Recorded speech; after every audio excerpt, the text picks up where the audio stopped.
country, people were saying, and how are you going to save the world through food?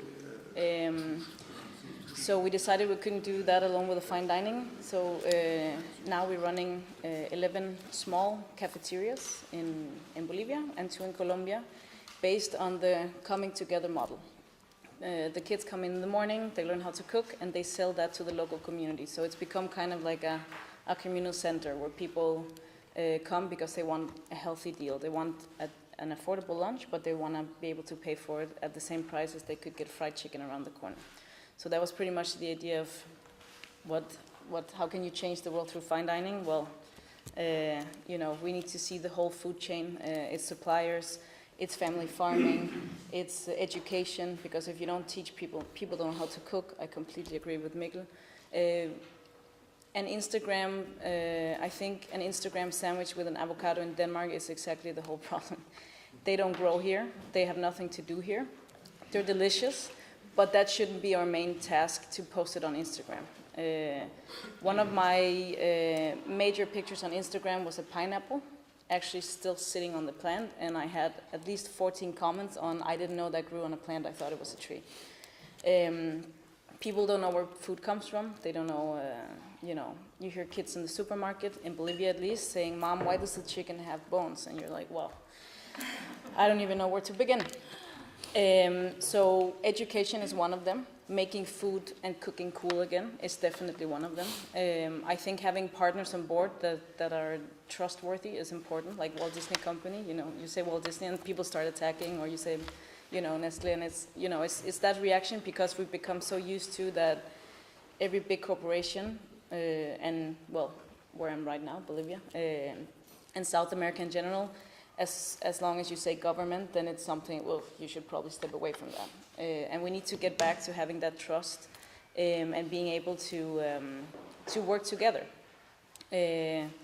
One of the ideas, the reality in Bolivia is very different from Denmark, and every time I come back home, I'm freaking out because everything needs to be perfect, and everything is packaged in little nice boxes, and everything, everything is made easy. You don't go to a greengrocer anymore and touch your pear and say, like, this shouldn't be in season right now. Where the hell does it come from? We need to go back to where strawberries are eaten when they should be, and it's something we talk a lot about, but it's also something kids should be able to recognize. And I think that's what we're aiming for in the Manke School project, that people actually cooking with local products, only in season.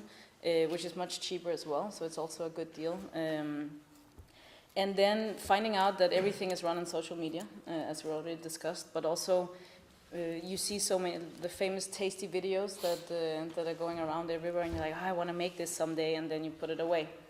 So kind of bringing that idea into the supermarkets and getting them on board with whatever food waste they're about to have, instead of being like, when the plum is rotten, you put it out, and then because it's fashionable right now to be, sustainable and everything, they put a sign, and this is cheaper. Like, yeah, it's rotten, I'm not going to bring it home, it's disgusting. It should be before that happens. We have expiration dates, bring it a little bit before, and then bring this whole how to cook, but easy. We all want to be famous, we all want to watch famous people all the time, everything we see on TV is reality TV.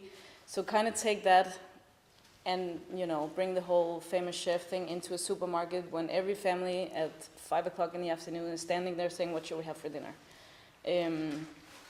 I think there's a lot of organized people out there, and I think we plan for a week and so forth, but I don't think that's the reality of most families all over the world. I think it's a desperate decision made last minute, and then we go home and we make spaghetti bolognese again, which is something that should cook for at least 8 hours, and we cook it for 20 minutes and it tastes horribly, and then we do it again on Wednesday.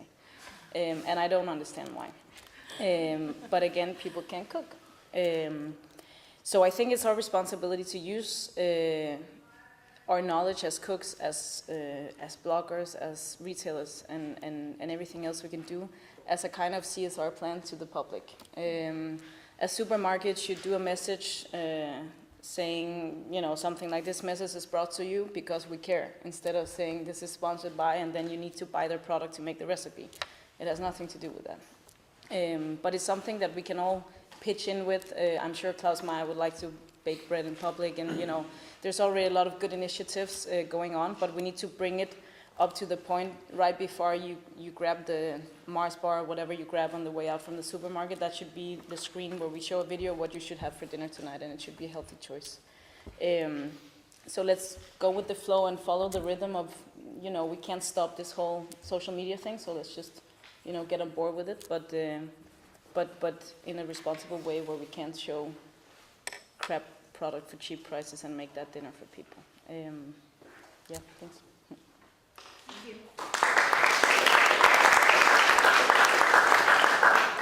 Well, I can tell you that the pasta bolognese thing in 20 minutes happens in my family all the time. And I kind of wonder, why? Why didn't we start this yesterday? Exactly. So we all have a responsibility, bloggers, chefs, retailers, industry alike. How should this be organized?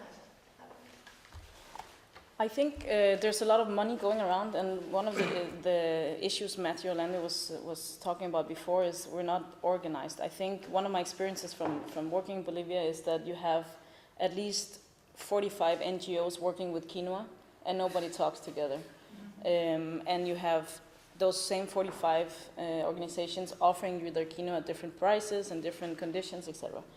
So one of the things we've done is starting to get these people together and sit down, all the stakeholders at the same table, like today. And we're doing the same in the Amazon. So we have tree huggers together with bloggers, together with chefs, together with communities. So everybody has an opinion that we're not like, let's promote this and then it's all good and now we should all eat this. But actually, is it sustainable to eat this, and is it sustainable to promote it to the whole world or just to some parts of the world? Or, it needs to be an effort where we come together, and instead of seeing how much money we can make of it, see how much of a benefit we can gain from it.